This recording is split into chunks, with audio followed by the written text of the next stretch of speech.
Working remotely sounds like freedom. No commute, flexible schedule, working from home, and comfortable clothes. But for a lot of people, remote work slowly turns into something else. Longer hours, mental exhaustion, blurred boundaries, and a constant feeling that you should always be working. The problem is, burnout often happens quietly. And by the time you notice it, your focus, motivation, energy, and mental health are already suffering. In this video, we're going to talk about how to avoid burnout while working remotely and how to create a healthier, more sustainable work life from home. One of the biggest myths about remote work is that it automatically improves work-life balance. But in reality, remote work removes many of the natural boundaries that used to separate work from personal life. When you work in an office, there's usually a commute, lunch breaks, social interaction, clear start and stop times. But at home, work can quietly expand into every part of your day. You check emails while eating, you answer messages at night, you open your laptop just for a minute, and eventually your brain stops feeling like it ever truly leaves work mode. Another major issue is cognitive overload. Remote workers spend enormous amounts of time switching between apps, responding to notifications, attending video meetings, multitasking across screens. Your brain never gets a chance to fully recover. And burnout isn't just physical exhaustion, it's mental fatigue, emotional fatigue, decision fatigue. It's the feeling that your mind is constantly running in the background.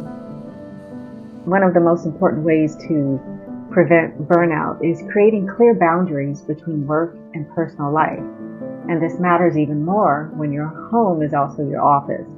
Your brain needs signals. It needs to know this is work time and this is recovery time. Without those boundaries, your nervous system stays activated all day long. A simple but powerful strategy is creating a shutdown routine.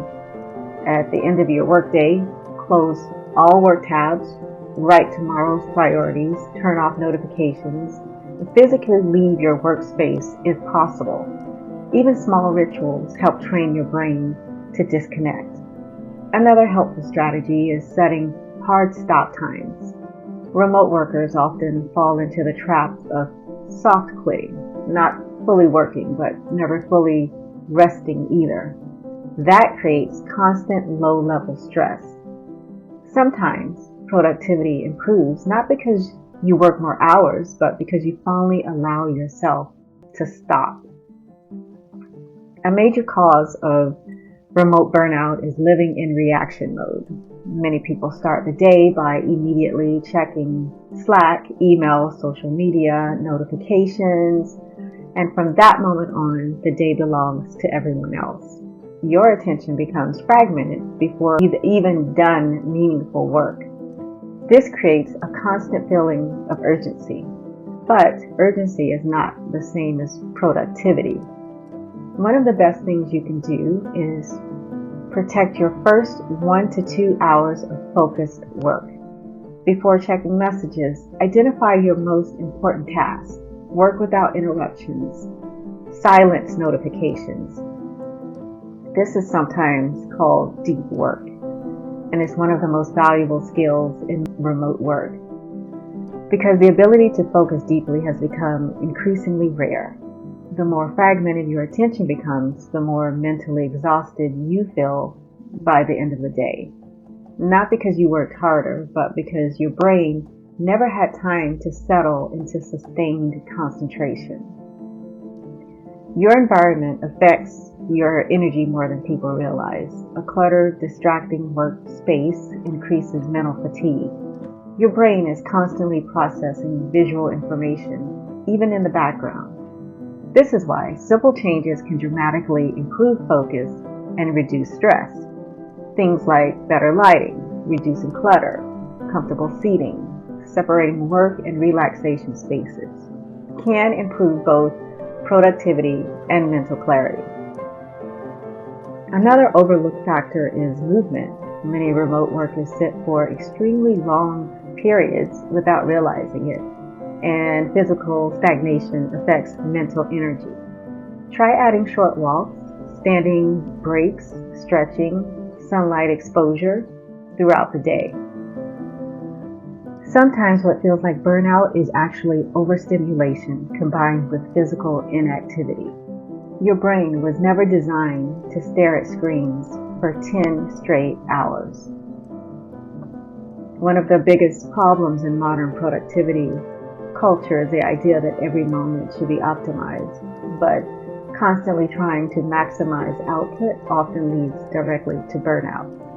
A lot of remote workers secretly feel guilty whenever they rest, and that guilt creates chronic stress. The truth is, recovery is productive. Deep focus requires deep recovery. You cannot operate at high intensity all day, every day without consequences. And ironically, burnout often destroys the very productivity people are trying to improve. Instead of asking, how can I do more? Try asking, how can I work sustainably? Because sustainable productivity almost always beats short bursts of extreme output followed by exhaustion. The goal is not to become a machine. The goal is to create a work life that allows you to stay healthy, focused, and consistent long term. Burnout prevention isn't about one perfect habit. It's about building systems that reduce stress over time. Simple things matter more than people think. Consistent sleep, movement, hydration, breaks, realistic schedules, reduce distractions. The healthiest remote workers usually aren't the most intense. They're the most structured. They understand how to protect their attention, their energy, and their mental recovery. And most importantly, they stop treating rest like a reward they have to earn. Remote work can be amazing, but without boundaries and intentional habits, it can slowly consume your attention, energy, and mental health. Burnout doesn't happen overnight. It happens through small patterns repeated every day. The good news is, small changes repeated consistently can also reverse it. If this video helped you, subscribe for more videos about remote work, focus, productivity, digital minimalism, and building a healthier work life in a distracted world.